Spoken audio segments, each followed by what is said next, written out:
I also would like to say that concerning the RSA, where there can only be one principal use per lot in the RSA zoning district. Yep. I would like to also say this is a residential area, and a lot of the things that her lawyer and she spoke of was false information. I have been having a problem with her. She did speak the truth on that since we moved in these properties with the driveway. The driveway is not for parking. Okay. So this has been my issue with her, with the cars coming in and out on an everyday basis. Right. It's very annoying to me. I own my property. I do not have a mortgage on it. And I would just like to have the peace of my property without having to call the police to be able to have the freedom of my property. That's coming out and coming in. And also, I would like to state that of the meeting that was hearing on April the 21st, I did not receive notice. Neither did I We think had the whole. testimony, ma'am, we've had testimony about that already. Okay, did not receive notice. And yes, I was on vacation, but if I had received notice, I would have set my time in back to be at that meeting. Okay, so that's one thing. Okay, so, and another thing, I would like for you and the zoning board to review my letter that was also sent out with we did, Mr. Heiser's report. Right. Okay, and one more thing that I would like to say, the officer from 15th District, when he came out, he don't have no position to state who can pull in and out of my driveway. Okay. She says that she has this thing under control. No, she does not. I am a senior citizen. I am a widow, and I just would like to live in my home in peace. And Thank that's you all very I have much. to say right now. We appreciate your call. Thank you very much for calling. Is there any more hands? No, Chair. Well, thank you. Planning Commission. Michael Gall with the Philadelphia City Planning Commission. The comprehensive plan recommends no change to the existing RSA2 residential single-family attached zoning at this location. This property was granted a temporary variance by this board in August 2023 for the same use as is proposed today. There is a shared driveway condition with the neighboring single-family home, and thus this driveway is inappropriate for sharing with a commercial use with a level of intensity as group childcare in a single-family attached district. This is an almost exclusively single-family location, and the property is situated mid-block on a quiet side block with high potential for continued disruptions to neighboring properties due to nuisances associated with the use. There is no unique circumstance or physical condition of this property that would prevent it from being used in strict conformance with the zoning code. Therefore, the City Planning Commission recommends that the board deny the requested variances for group child care use and multiple principal uses in an RSA district. I know it's been a long day. No, it's not. Keep going. Go ahead. Go ahead. What do you want to say? Go ahead. This exactly. I'm gonna get poured on anyway. This property's been used this way since 2008 for almost a generation. My client, and I should have her testify to this, has spent significant resources in maintaining this property for that period of time. This community depends on her facility for local kids. And there were a ton of people that stated how positive this experience has been.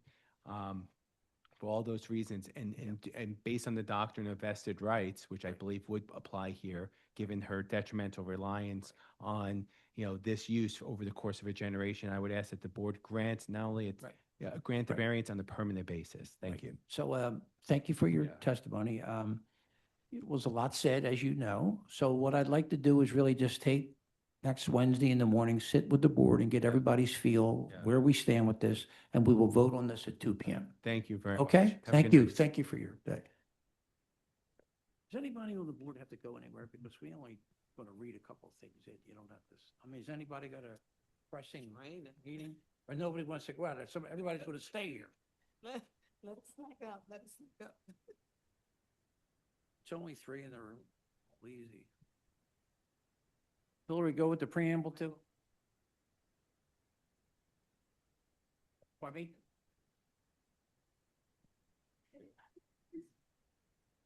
Rita said, "Look, Parkinson's an emergency." Alan, I hope the dog's okay. Seriously.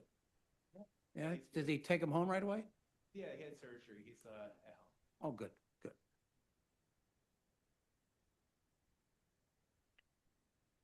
good. Good afternoon, everyone. My name is Bill Bergman, and I will be chairing this meeting of the Philadelphia Zoning Board. With me is our Vice Chair, Tanetta Graham, Present, Mr. Chairman. our Board Secretary, Cheryl L. Gaston, Present, Mr. Chairman. Board Member Michael Johns, President, Mr. Kyle Wynn, That's it, Mr. Chair. Ryan McAdams. Present, Mr. Chairman. Also here is our attorney, Hillary Emerson, and our ZBA Director, Ian Haggerty. This hearing is being recorded and will be posted on the ZBA website. By participating, you agree to be recorded. This is an in-person meeting with remote participation, whether in person or on Zoom. If you're called to speak, please state and spell your name, then wait to be sworn in. After that, state your name each time before you testify. What was that? To enter your appearance, indicate the address on your Zoom webinar, speak to a staff member, call the ZBA office by business close of business tomorrow. Call 215-686-2429 and provide that then with your name, your email, and the address of the property. Remote participation.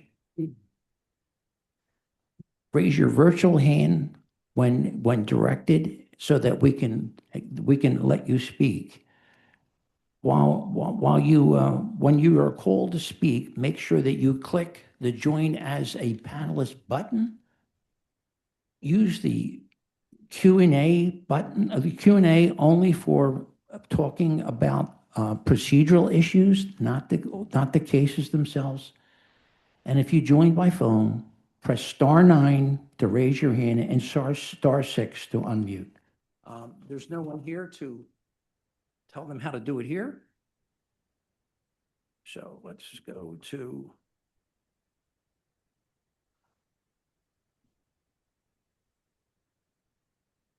there we go. Number 1, MI 2025-00792, 2061 Bybury Road. This case is continued until 9/30/26 at 3:30. Number 2, MI 2025-004410, 500 West Duncannon Street, Duncannon Avenue. That case is continued until 9/30/26 at 3:30 p.m. And number 3, MI 2025-007-852, 403 North 41st Street. This is the first listing. We have no documents. Douglas Tien is the listed applicant.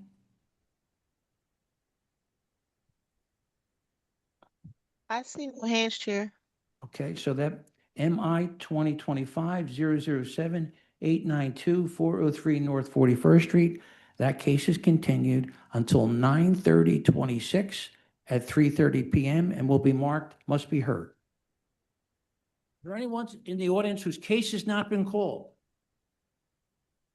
There are no hands, Chair. Is there anyone in the audience who wants to go home? Thanks, everybody. All right. Thanks, guys. Good night. Good night.